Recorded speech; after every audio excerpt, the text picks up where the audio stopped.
Reagan National Airport, but our data analysis finds nationwide the military appears to account for an outsized number of what the FAA calls near mid-air collisions.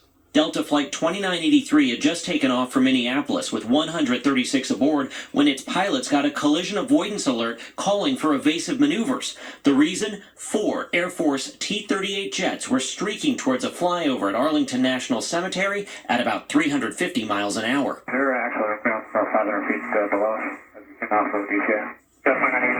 A CBS News data analysis found of the more than 8,000 near mid-air collisions reported to the FAA between 1987 and 2021, nearly 1 in 4 involved at least one military aircraft.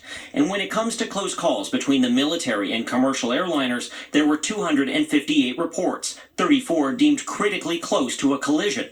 That's despite military aircraft accounting for only about 2% of all miles flown annually. NTSB investigators are looking into the Army's handling of close calls in the wake of January's deadly mid-air collision. Chair Jennifer Homendy. We have found so far that a lot of the conversation and safety discussion at the battalion level is really focused on OSHA slips, trips, and falls.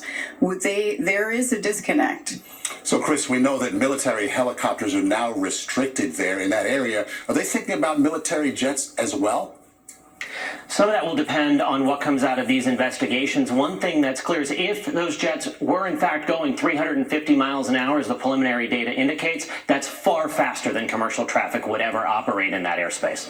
Chris, what is the FAA saying about all that airspace around National Airport?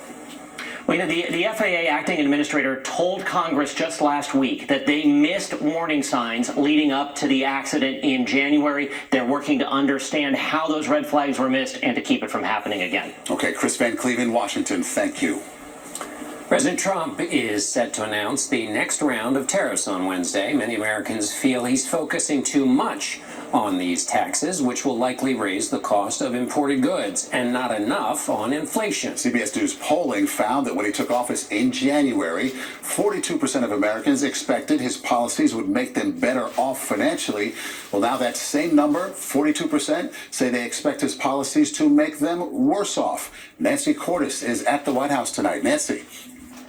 Maurice, President Trump is so confident these tariffs will work that he's dubbed Wednesday Liberation Day, and he's planning a big Rose Garden celebration. But as we get closer, economic forecasters are ratcheting up their predictions that these tariffs are going to lead to higher unemployment, higher inflation, and slower growth.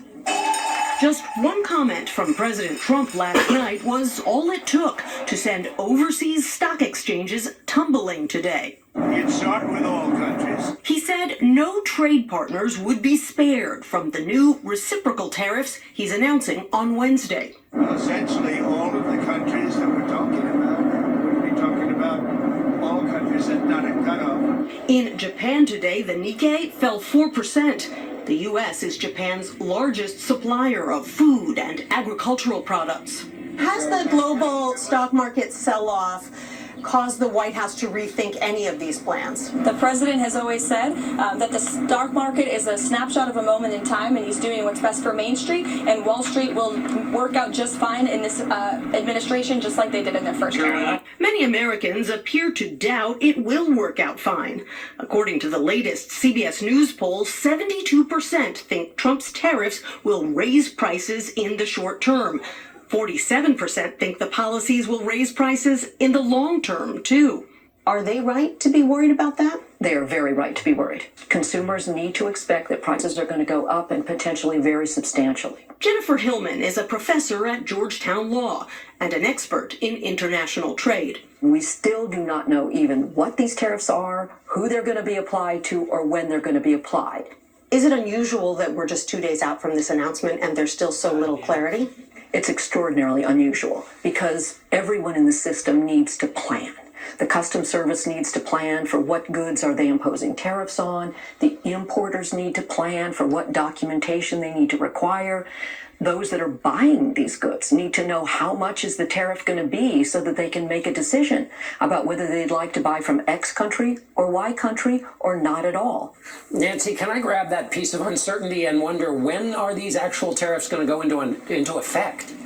John, we have no idea. We know that the announcement is coming Wednesday. We don't know when the tariffs will actually be imposed. But what we do know from past experience is that President Trump doesn't tend to give a lot of lead time before imposing new tariffs, maybe a month at the most, which doesn't give American companies much time to adjust their supply chains if they rely on foreign parts. For some companies, that typically is a process that could take months or even years. They're certainly not going to get that this time. Speaking of the uncertainty that you and John are talking about, what are you hearing about the chances he might pull back on these tariffs like he's done in the past?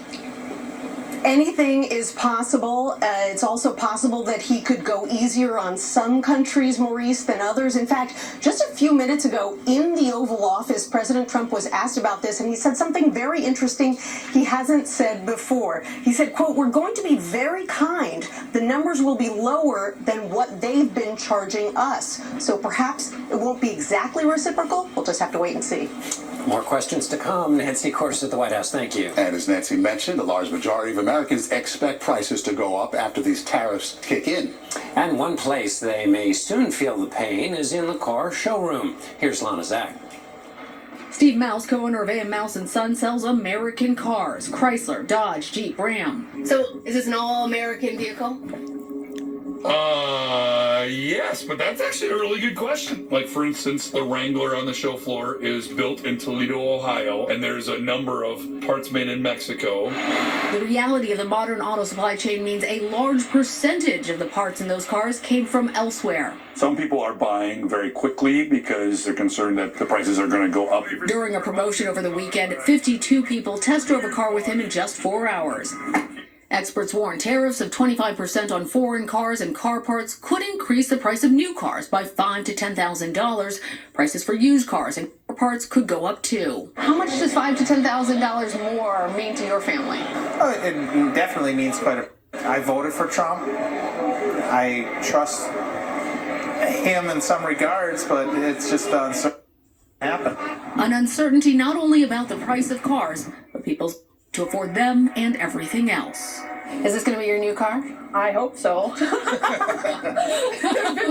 Working really. A new vehicle.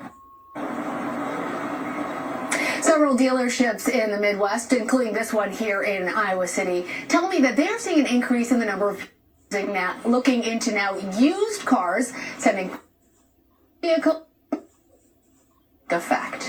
Lana Zach for us in Iowa. Lana. In the evening news roundup, the storm system that knocked out